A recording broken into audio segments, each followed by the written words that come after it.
Ama naming makapangyarihan, lakas ka ng mga walang inaasahan kundi ikaw.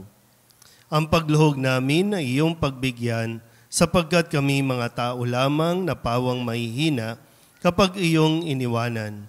Kaya naman kami lagi mong tulungan upang sa pagtupad ng iyong mga kautusan, ikaw ay aming mabigyang kasiyahan sa aming iniisip at ginagawa araw-araw. Sa pamamagitan ni Jesucristo, kasama ng Espiritu Santo, magpasawalang hanggan. Amen. Umupo ang lahat. Inihalin tulad ni Propeta Ezekiel sa paglago ng usbong ng sedro ang pagbabalik ng Israel sa lupang pangako. Gagamitin din ni Jesus ang simbolong ito sa paglago ng paghahari ng Diyos sa ating piling. Pagbasa mula sa aklat ni Propeta Ezekiel. Ito ang ipinasasabi ng Panginoon. Kukuha ako ng isang usbong ng sedro at aking iaayos. Ang kukunin ko'y yaong pinakamura ng pinakamataas na sanga. Itatanim ko ito sa isang mataas na bundok, sa pinakamataas na bundok ng Israel, upang lumago at mamungang mabuti at maging isang kahanga-hangang sedro. Sa gayon, lahat ng uri ng hayop ay makapaninirahan sa ilalim nito. Ang mga ibon na may makapamumugad sa mga sanga nito. Kung magkagayon, malalaman ng lahat ng punong kahoy na mapapababa ko ang mataas na kahoy at maitataas ko yaong mababa, na matutuyo ko ang sariwang kahoy at mapananariwa ko yaong tuyong punong kahoy. Akong Panginoon ang nagsasabi nito at ito'y gagawin ko. Ang salita ng Diyos. Salamat sa Diyos. Salmong tugunan na ating pong aawitin, totoong kalugod-lugod ang magpasalamat sa Diyos.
Pagsapit ng gabi, ang katapatan niya'y ihayag din naman. Totoong kalugod-lugod ang magpasalamat sa Diyos. Katulad ng palma, ang taong matuwid tatatag ang buhay, parang mga sedro, kahoy sa Libano, lalagong mainam, parang punong kahoy na doon natanim sa tahanan ng Diyos. Sa banal na templo ito ay lalago na nakalulugod. Totoong kalugod-lugod ang magpasalamat sa Diyos. Tuloy ang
pinapalakas ni San Pablo ang loob ng mga taga-Korinto.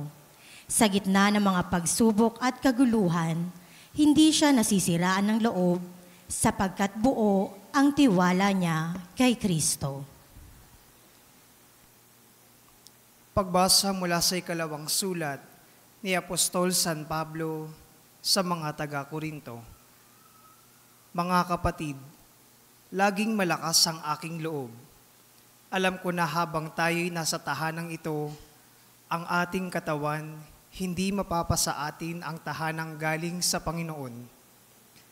Namumuhay ako ayon sa pananalig sa Diyos, hindi sa mga bagay na nakikita.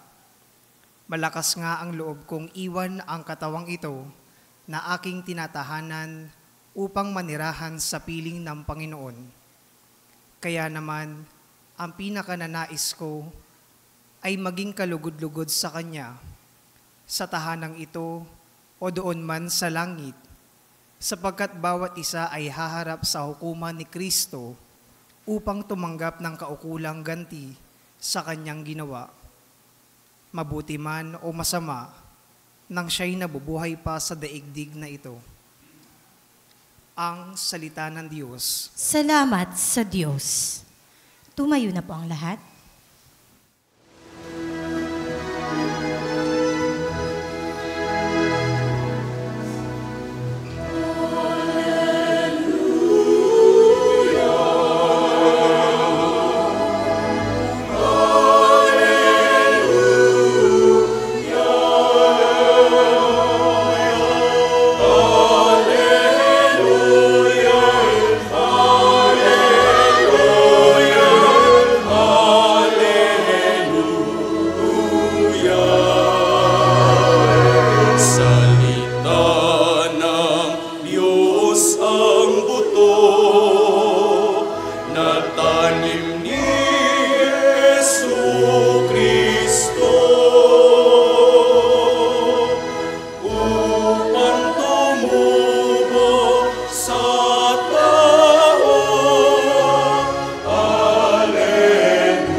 Sumainyo ang Panginoon. At sumaiyo rin. Ang mabuting balita ng Panginoon ayon kay San Marcos. Papuri sa iyo, Panginoon.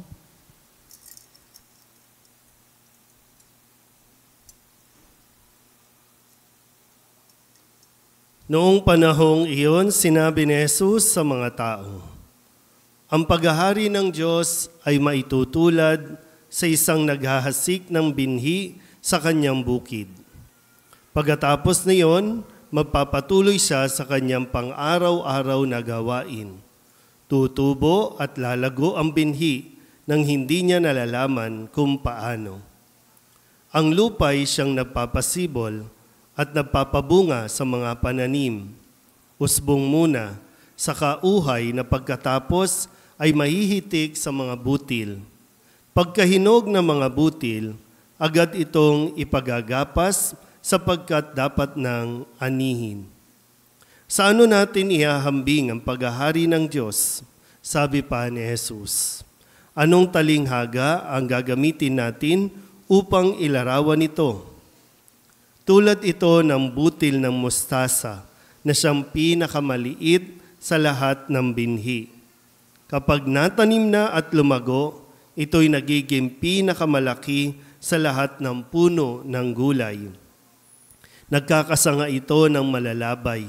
Ano pat ang mga ibon ay nakapamumugad sa mga sanga nito.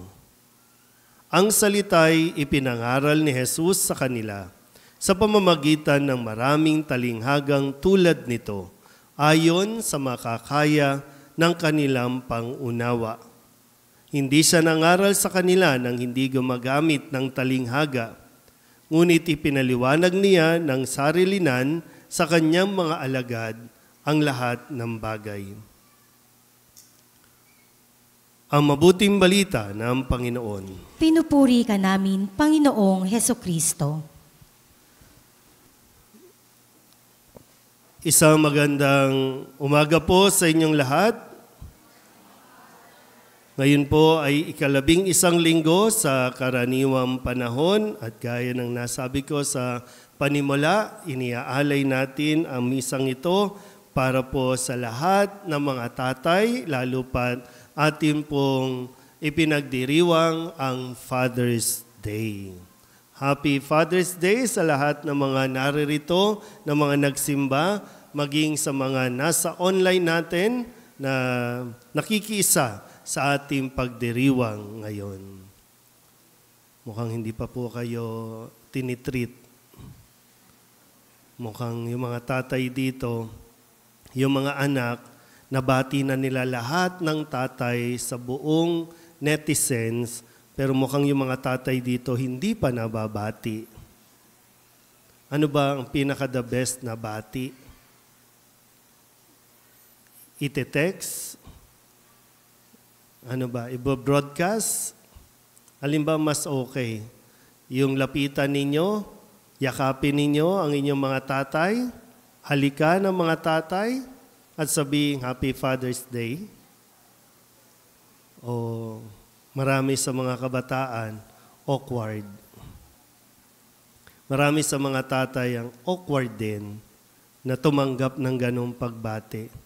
Bakit nga ba? Ano ba nangyayari? Bakit nasanay tayo ng ganon? Pagdating sa social media, parang napakaganda ng bati ninyo. Pero sa actual, parang mayroong versus reality tayo, no? Kaya hinay-hinay lang, no? Hindi ko alam po, pero hindi naman pinagbabawal, pero baka lahat ng mga tatay nabati na ninyo, pero mismong tatay mo hindi mo pa nababati.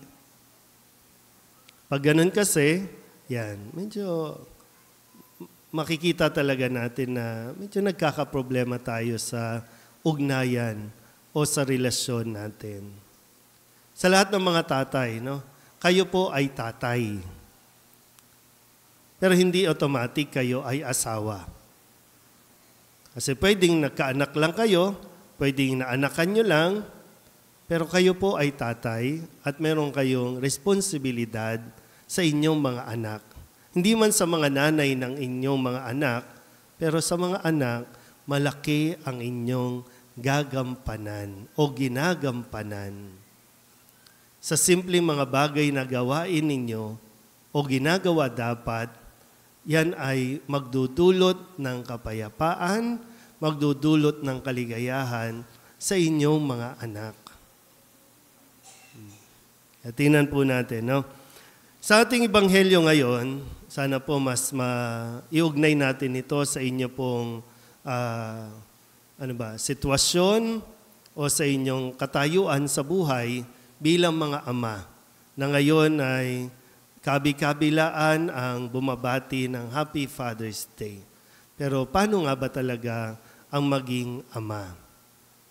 Sa ating ebanghelyo, si Jesus po ay nagtuturo at gumagamit siya ng mga talinghaga.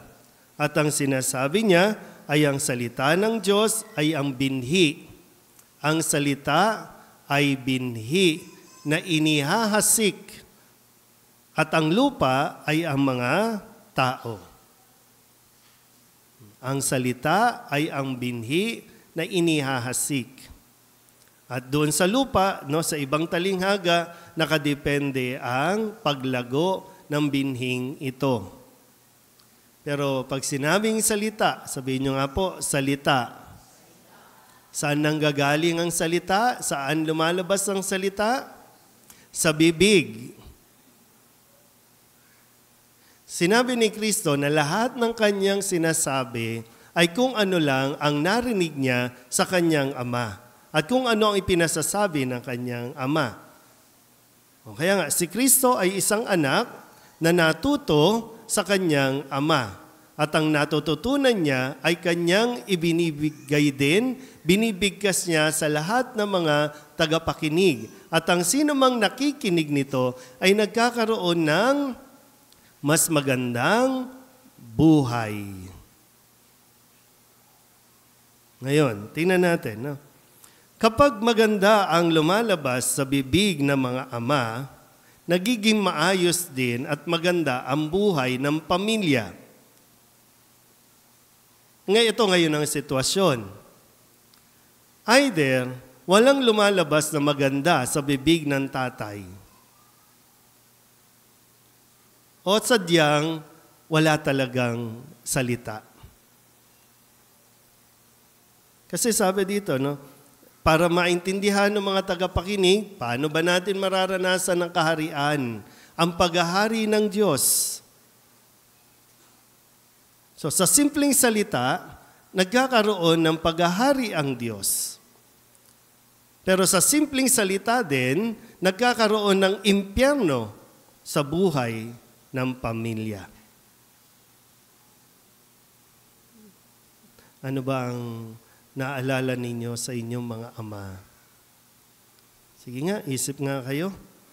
Ano yung mga naalala ninyong sinasabi ng inyong mga ama na pinangahawakan ninyo, na nagpapatibay sa inyo, o kaya naman pinangahawakan ninyo at nagpapahina at nagpapababa ng inyong self-esteem?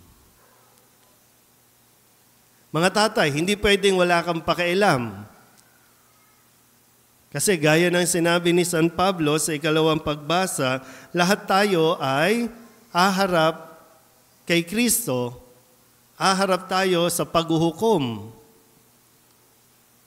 At kung paano na nagampanan o ginampanan ang pagiging ama, haharap tayo dyan.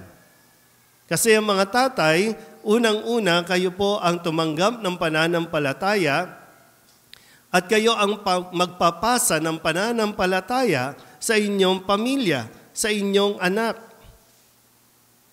Ito yung binhi, ito yung mga salita na dapat na naitatanim, no, sa isipan ng mga anak sa pinakamurang edad.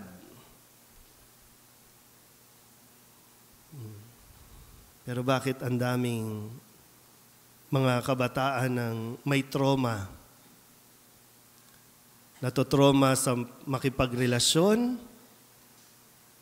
natotraumang pumasok sa buhay pag-aasawa. Maraming ang kalalakihan ayaw nang maging lalaki dahil sa karanasan sa mga tatay. Kaya lang, wala lang, hindi natin ito masyadong pinagtutuunan ng pansin. Maraming mga tatay, ngayon, ang babaero, kasi yung mga tatay nila, babaero din. Kala nyo walang effect? Walang naidudulot? Kasi sasabihin naman ninyo na, buhay ko to eh.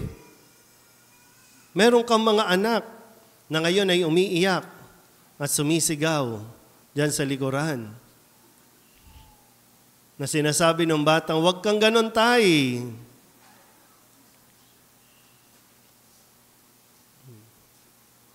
Kasi yung mga simpleng salita na lumalabas sa bibig ng mga tatay, gaya ng nasabi ko, no? Yan ay pwedeng magpatatag, yan din ay pwedeng magpahina ng kalooban ng mga anak.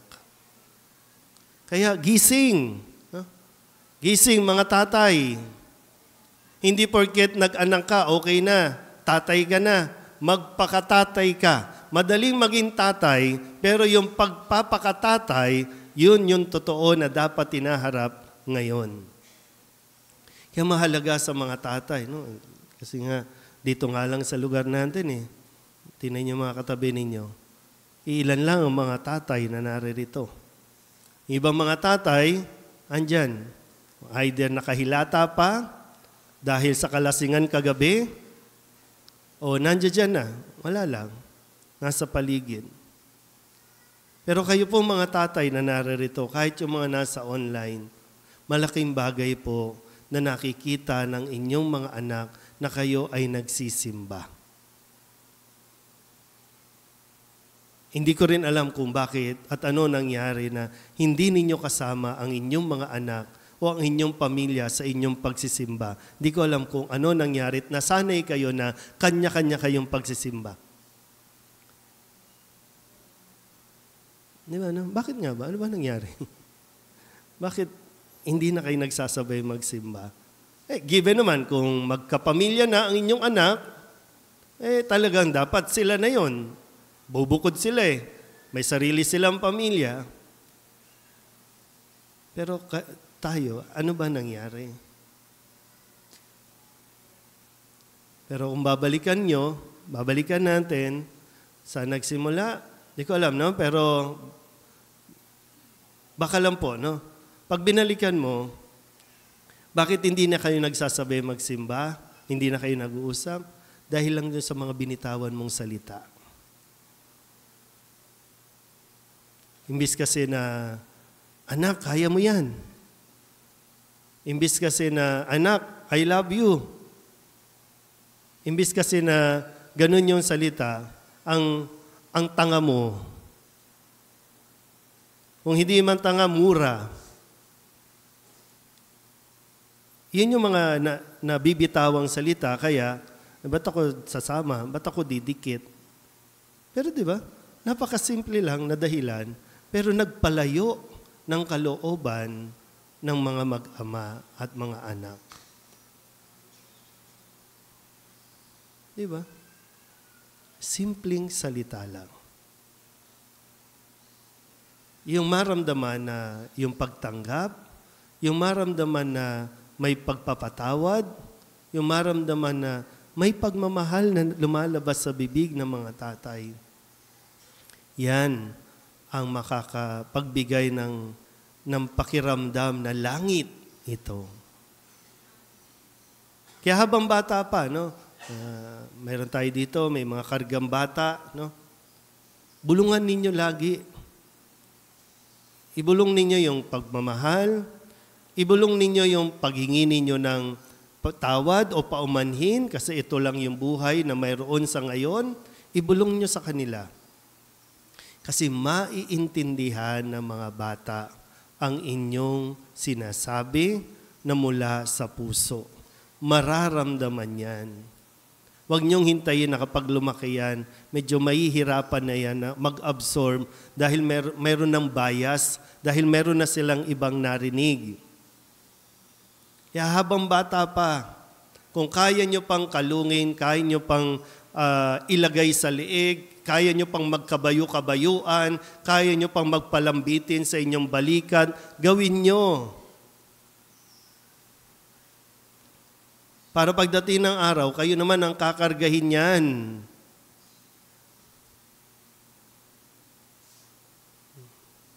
Pero kung wala pong material na bagay, mga tatay, kung walang material na bagay, okay lang yon.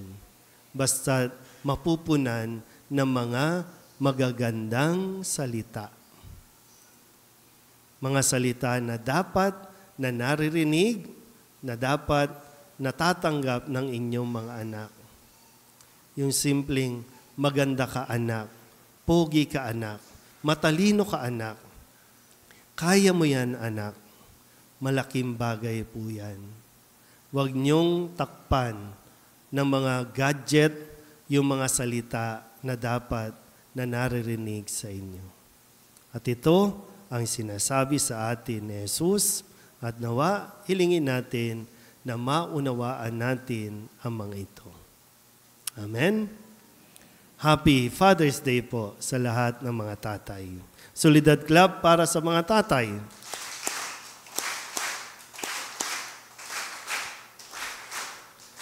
Magsitayo ang lahat, ipahayag natin ang ating pananampalataya. Sumasampalataya ako sa Diyos amang makapangyarihan sa lahat, na may gawa ng langit at lupa, Sumasampalataya ako kay Hesukristo, iisang anak ng Diyos, Panginoon nating lahat.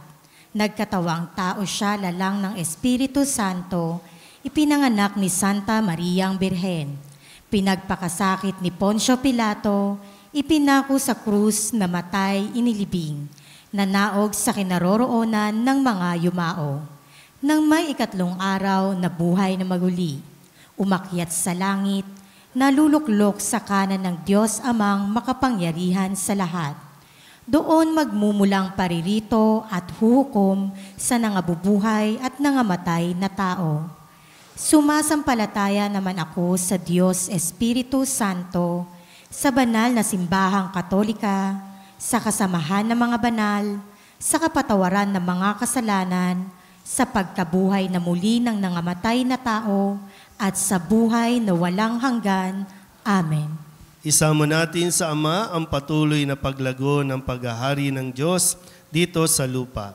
Ang paghahari ng katarungan, kapayapaan, pagkakapatiran at pag-ibig. Ang ating pong itutugon, Panginoon, dinggin mo ang aming panalangin. Panginoon, dinggin mo ang aming panalangin. Patuloy nawang lumago ang simbahan, ang pamayanan ng Diyos sa pangangaral at pagiging saksi sa pag-ibig ng Diyos sa lahat ng tao.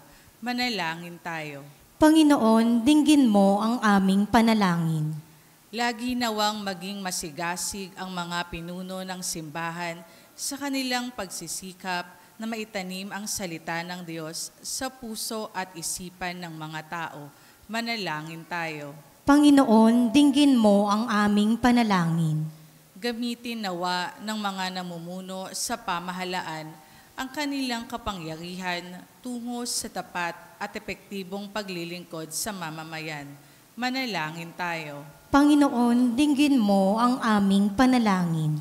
Gamitin nawa ng mga nagtatrabaho sa media ang kanilang tungkulin sa pagpapahayag ng katotohanan ng walang kinikilingan at para sa kabutihan ng bayan. Manalangin tayo. Panginoon, dinggin mo ang aming panalangin. Makadama nawa ng pag-asa ang mga may sakit, mga naghihingalo, mga mahihirap at mga biktima ng pang-aabuso sa tulong ng kanilang komunidad at ng mga mahal nila sa buhay. Manalangin tayo. Panginoon, dinggin mo ang aming panalangin. Idulog na natin sa Panginoon ang lahat ng mga panalangin, lalong-lalo na para sa ating lahat, para sa lahat ng mga tatay, kasama din ang lahat ng mga misang pasasalamat, espesyal na intensyon, agarang paggaling ng mga may sakit at ang mga kaluluwa na inihiling na ipagdasal sa misang ito.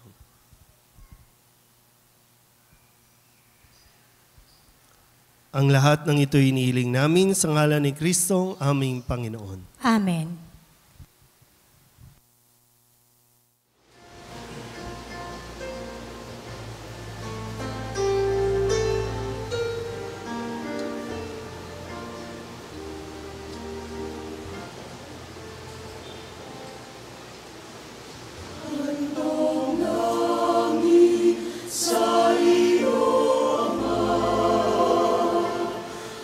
Tinapay at alak na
Manalangin kayo mga kapatid upang paghahain natin ay kalugdan ng Diyos amang makapangyarihan.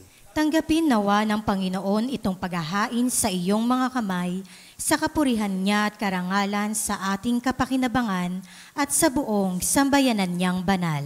Ama naming lumikha, kami ginawa mong may angking katauhan na dapat pakanin at pangalagaan at iyong dinudulutan ng banal na pakikinabang.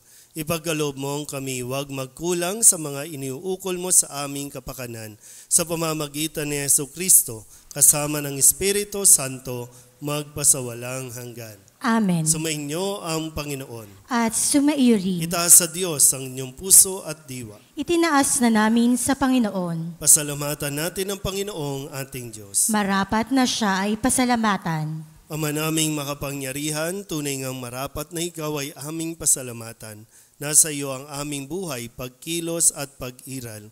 Sa pamumuhay namin araw-araw, tinatamasa namin ang iyong pagmamahal.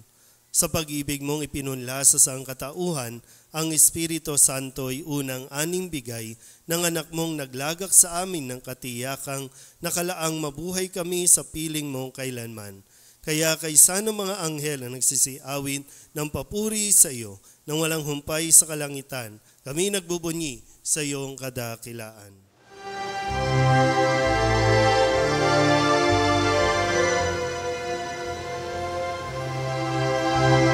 Santo, Santo, Santo, Panginoong Diyos makapangyarihan, nagpupuno ang langit at lupa ng kalwalhatian mo. Hosana sa kaitaasan, inapalang na paririto sa ngalan ng Panginoon. Hosana sa kaitaasan.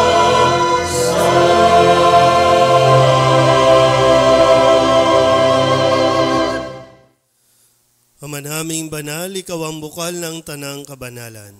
Kaya't sa pamamagitan ng iyong Espiritu, gawin mong banal ang kaloob na ito upang para sa aming maging katawan at dugo ng aming Panginoong Jesucristo. Bago niya pinagtiis ang kusang loob na maging handog, hinawakan niya ang tinapay, pinasalamatan kaniya, pinaghati-hati niya iyon, iniabot sa kanya mga alagad at sinabi, tanggapin ninyong lahat ito at kanin, ito ang aking katawan na ihahandog para sa inyo.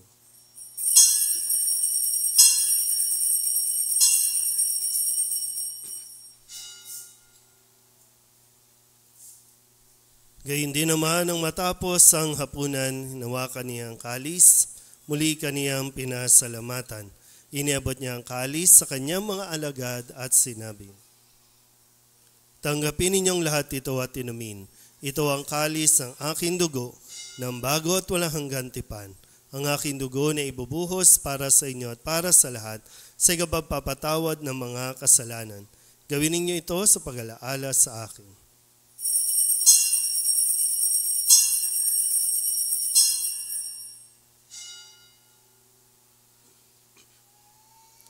Ipagbunyi natin ang misteryo ng pananampalataya.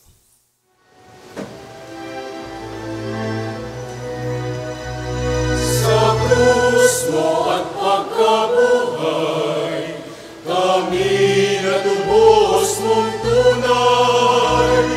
O Jesus, aming mahal, iligtas mo kami tanan.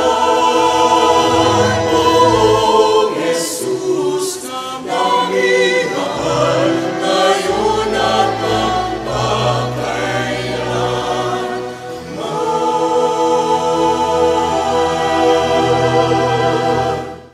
Ama, ginagawa namin ngayon ang pag-alaala sa pagkamatay at muling pagkabuhay ng iyong anak. Kaya tiniaalay namin sa iyo ang tinapay na nagbibigay buhay at ang kalis na nagkakaloob ng kaligtasan. Kami napapasalamat dahil kami iyong minarapat na tumayo sa harap mo para maglingkod sa iyo. Isinasamo namin kami magsasalo-salo sa katawan at dugo ni Kristo ay mabuklod sa pagkakaisa sa pamamagitan ng Espiritu Santo. Ama, lingapin mo ang iyong simbahang laganap sa buong daigdig. Puspusin mo kami sa pag-ibig kay San Francisco na aming Papa at ni Jose na aming Obispo at ng Tanang Kaparian. Alalahanin mo rin ang mga kapatid naming nahimlay na may pag-asang sila'y muling mabubuhay, gayon din ang lahat ng mga pumanaw. Kawaan mo sila at patuloyin sa iyong kaliwanagan. Kawaan mo at paghintapating kaming lahat na makasalo sa iyong buhay na walang wakas. Kaysa ng mahal na Birhen Maria na Ina ng Diyos, ng kabiyak ng puso niyang sa San Jose. Kaysa ng mga apostol at ng lahat ng mga banal na namuhay dito sa daigdig ng kalugod-lugod sa iyo, may pagdiwang nawa namin ang pagpupuri sa ikararangal mo sa pamamagitan ng iyong anak na aming Panginoong Heso Kristo. Sa pamamagitan ni Kristo, kasama niya at sa Kanya, ang lahat ng parangal at papuri ay sa iyo, Diyos Amang makapangyarihan, kasama ng Espiritu Santo, magpasawalang hanggan.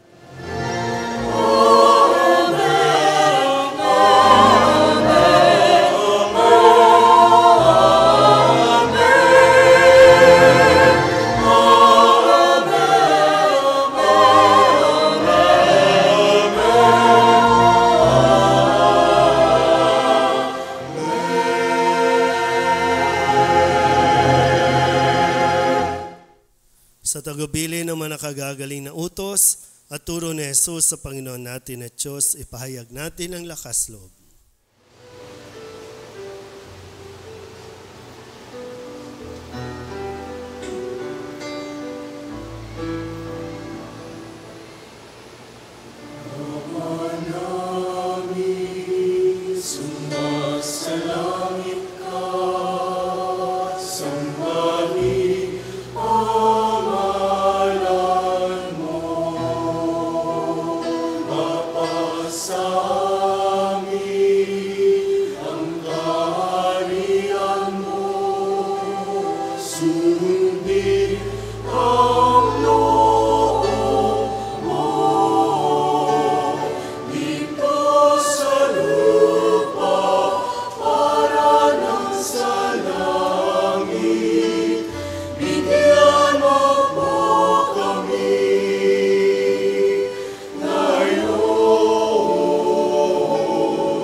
Hinihiling namin kaming iadya sa lahat ng masama, pagkalooban ng kapayapaan araw-araw, iligtas sa kasalanan at ilayo sa lahat ng kapahamakan, samantalang aming pinananabikan ang dakilang araw ng pagpapahayag ng tagapagligtas naming si Heso Kristo.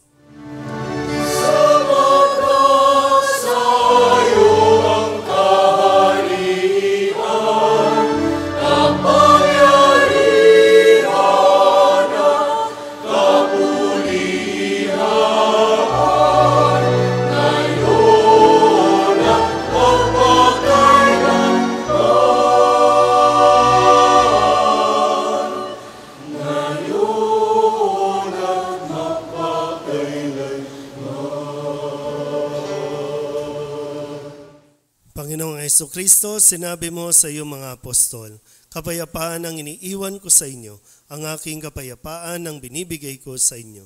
Tunghayan mo ang aming pananampalataya at huwag ang aming mga pagkakasala. Pagkalooban mo kami ng kapayapaan at pagkakaisa ayon sa iyong kalooban kasama ng Espiritu Santo magpasawalang hanggan. Amen. Ang kapayapaan ng Panginoon ay laging sumainyo. At sumaiyo rin. Magbigayan po tayo ng kapayapaan sa isa't isa.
Ito ang kordero ng Diyos.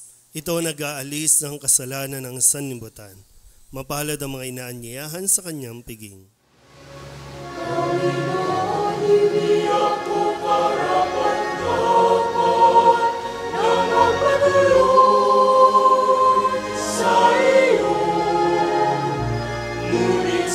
Isang salita mo lamang ay gagaling na ako. Katawan ni Kristo. Amen.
At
Tumayo ang lahat.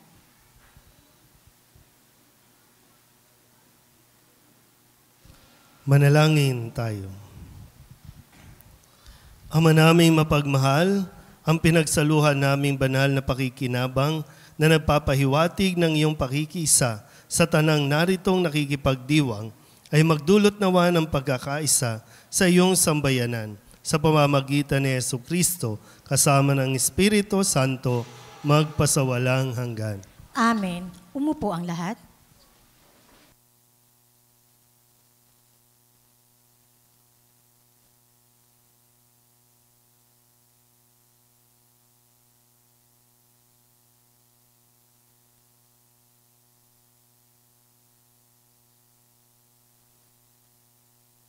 Bigay ninyo ng inyong sarili para sa amin.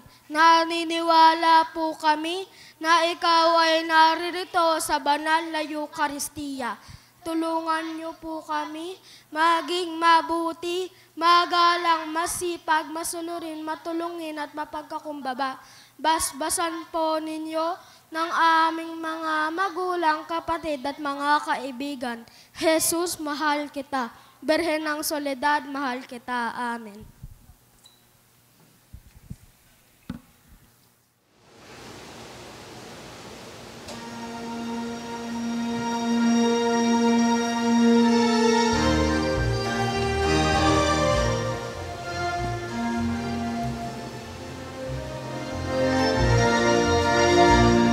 Sa ating simbahan, maraming kailangan na maisaayos na ang lahat masiyahan. Maging angkop na dambana ng Diyos at ng tanan, halin at magbigay ng ayon sa kalooban. Tulong po ng siyang kailangan sa paglago ng ating simbahan. Pagkatipunin na iyayang tunay, Beren ng Soledad, siyang magbibigay. Sa ating simbahan, maraming kailangan na maisaayos na ang lahat masiyahan. Maging angkop na dambana ng Diyos at ng tanan, halin at magbigay ng ayon sa kalooban. Tulong po ng siyang kailangan sa paglago ng ating simbahan. Pagkatipunin na iyayang Beren ng Soledad, siyang magbibigay. Tulong po ng siyang kailangan sa paglago ng ating simbahan. Pagkatipunin na iyayang Beren ng Soledad, siyang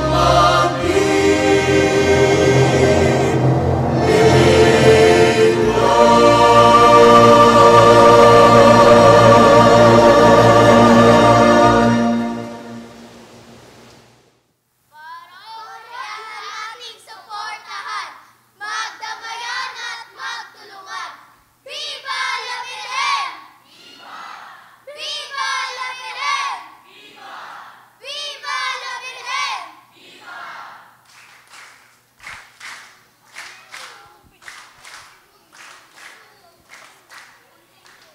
Ngayong araw ay ang pagdating ng relic ni San Nicolas de Tolentino, ang patron ng ating distrito ng San Nicolas. Sama-sama po nating salubungin ang pagdating ng kanyang relic sa Barangay 281, Zone 26, pagbaba ng San Fernando Bridge sa ganap na 3 ng hapon. Magkakaroon po tayo ng kaunting programa o civic reception na susundan ng prosesyon ng relic pabalik ng ating simbahan.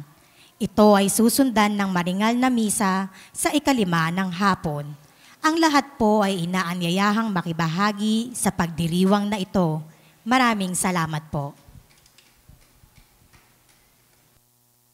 Una po, ibabasbasan ko muna ang tinapay na nandyan po sa baba ng altar. Makapangyarihang Ama, Panginoon at walang hanggang Diyos, ipagkaloob mo na pagpalain ang mga tinapay na ito upang ang lahat ng kakain nito ay magkaroon ng kalusugan ng katawan at kaluluwa. At upang sila ay may pagsanggalang laban sa lahat ng sakit at silo ng kapahamakan.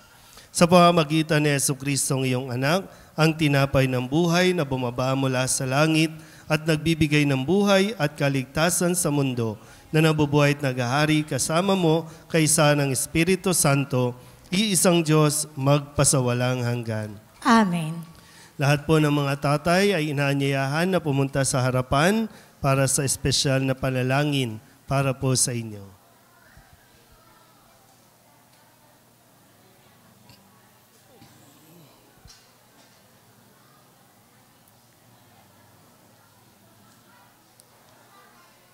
Mga tatay, pasok po.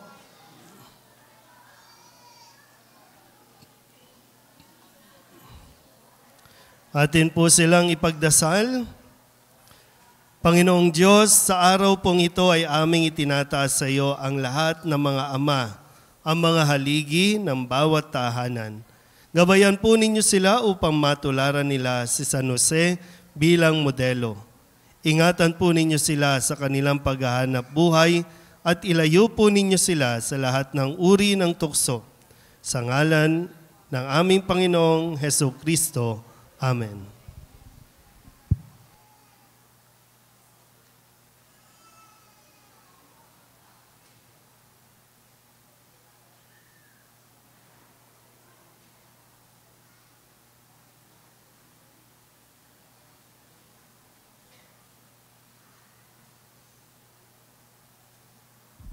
Solidad clap po para sa lahat ng mga ama.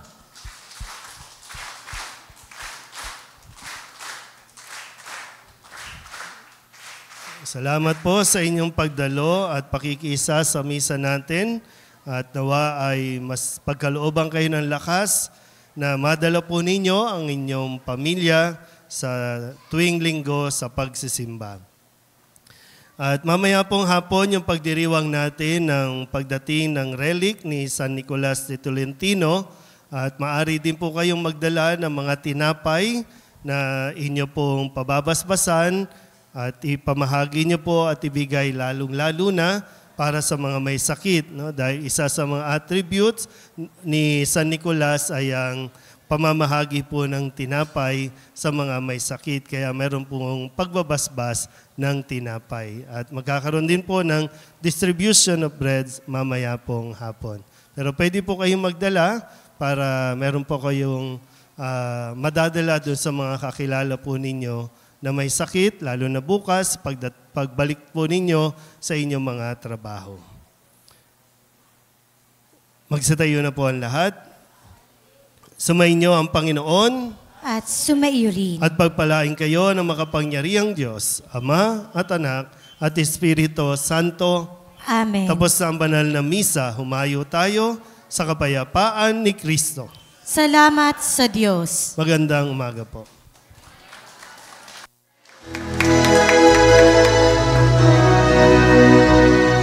Umawit ng sama-sama, magpasalamat tayo sa Kanya. Sumayaw, umiyaw, magdudil sa pagmamahal ng dakilang manlilikha. Sa pag-ibig, sa pag-asa, sa biyaya at ligaya, magpasalamat sa Kanya, sa mabuti niyang balita. Umawit ng sama-sama,